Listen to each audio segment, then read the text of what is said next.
Amy, what is our fourth main topic today? Our fourth main topic comes to us from Tony Ametti. Hi, John. Wow, what a ride season 3 of The Boys has been. Just incredible. I wanted to hear your thoughts on the roller coaster ride that was the finale. I thought it was thrilling and satisfying all at the same time. The writing on this show is so next level, it's crazy. So, what did you think of it? Thanks, and BOTF.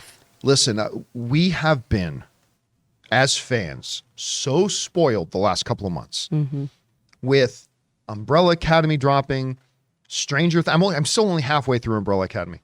Stranger Things season 4, which was the best that show's ever been, and The Boys. The Boys has been exceptional. As a matter of fact, the big question has been, man, what's been better, Stranger Things or The Boys? I'm going to give the slight edge to The Boys. I loved Stranger Things season 4, don't get me wrong, but the finale came, and we're going to have an open spoiler discussion of the finale with Robert Meyer Burnett a little bit later today, so keep your guys' eyes open for that. But in my non-spoiler way, I can just say I thought this ending was perfect. There is a character who meets their end, and some people go, that was too sudden. But to me, for those of you who saw the show, you know who I'm talking about. For me, it was like the suddenness of it keeps the show unpredictable. Yeah. If you think every character's end should come with one big, clearly laid out pathway to some big climax, you're never going to be on your toes as an audience member. The suddenness of this one character's departure was like, oh my God. Well, and Jesus, you want to compare it to Stranger Things, where it's like, well, they've been here from the beginning, so they're not going to touch them. Yeah, so they're not going to, even though I really thought Steve should have died. But how whatever. dare you? But I mean, but here's the thing. So they did that. I thought that was great. Yeah. I was looking forward to this big epic final battle, and we got it in spades. Yeah. I mean, and a lot of characters got their true due. Without giving details away, Maeve gets her due. Yeah, like Maeve gets the great. attention she deserves. Huey has a fabulous moment in this episode. Starlight has a fabulous moment in this episode. And here's one of the things I love about The Boys. Ever since season 1, there is no black and white in this show. I've talked a lot about even Homelander as the most vile, evil character maybe on TV. They continuously hit us with moments where sometimes we even feel empathy for him. Yeah. Right? So they continue to do that. But one great example of that, though, is the conflict that's been brewing between Mother's Milk and Billy Butcher. I put this on Twitter today. Because they've had this set up like Mother's Milk is the one who's been wronged. Because Butcher is going to, instead of letting Mother's Milk get his justice, get his revenge by taking out Soldier Boy, he wants to use Soldier Boy so he can go and get his revenge and his justice against Homelander. But at the end of the day, it's not so black and white. Because at the end of the day, Mother's Milk was trying to screw over Billy Butcher from getting his revenge so he could get his instead. And that's the beautiful thing about it. All these characters, the good guys, the bad guys, they have these, pardon the pun, but 50 Shades of Grey. It's beautiful and well executed and fantastic. And listen, this show is infinitely political. Yeah. I mean, there's no denying it. There's no getting around it. This show tends to portray the villains as a certain political slant and the heroes as a different I mean, it definitely does get into that. But sometimes it's shocking how real world it is. Yeah. There's the final scene in this, and again, I won't go into details, the final scene with Homelander in this, the most horrific thing in the scene is not what Homelander does, but it's what his supporters, the reaction of his supporters. I thought it was going to be a little on the nose, like a little too much, but honestly, I thought they pulled it off pretty beautifully. They did. They really did. And for me, as somebody watching the show, building up to this final episode, I felt by the end of it, I left it thrilled, satisfied, and dying for next season to come.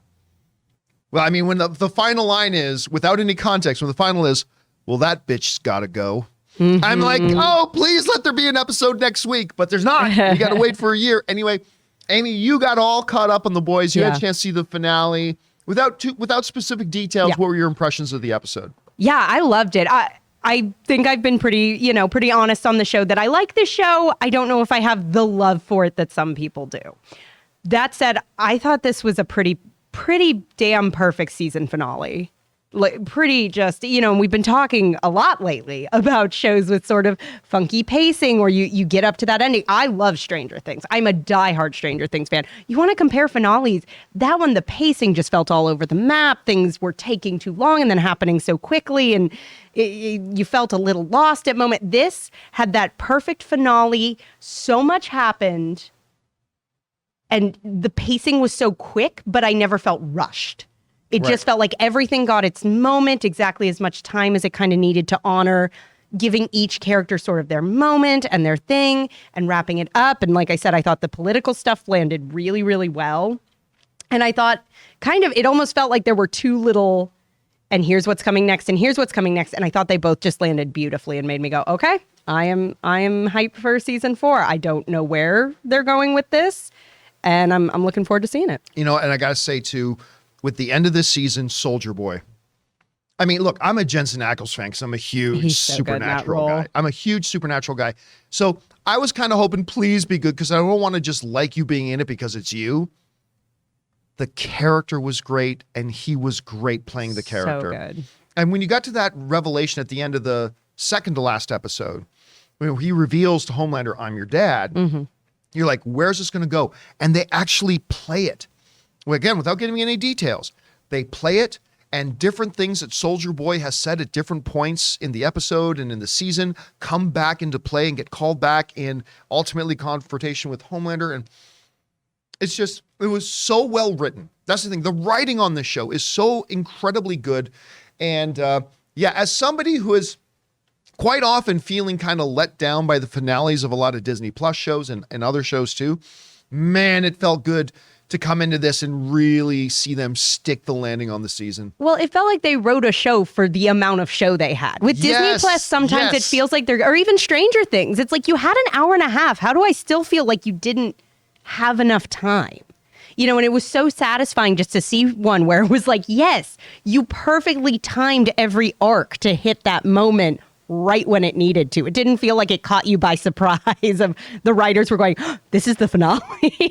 Like it does on some stuff lately. It crescendoed perfectly and so well done. We want to take a second to thank the sponsor of today's video, Manscaped. Now, guys, I love Manscaped. You've heard me go on and on about the Lawnmower 4.0 and that body wash. I love it so much. And so we got to ask, guys, have you started your spring cleaning yet? The carpets need cleaning, the drapes need dusting, and your lawn needs mowing, gentlemen. And you guys know Manscaped is more than just one product. They have a whole lineup of products to help you guys feeling, smelling, and looking your best. And so Manscaped is proud to present to you the Performance Package 4.0, which is the only tool that you need to keep your boys looking, smelling, and feeling good this spring. Now, to start off with, you get the Lawnmower 4.0. Guys, we have talked about this. What is wrong with us? Why have we for so long been using these terrible tools that were never meant for cutting our hair down there? The razor clipper things on our electric razors. That's barbaric, guys. You need the Lawnmower 4.0. And then there's the Weed Whacker. You guys have heard our own Ray Ora talk about this thing. He loves using it to get that hair in your nose and the ear hair. And then they offer lots of other stuff like the Crop Preserver. It's an anti-chafing ball deodorant and moisturizer.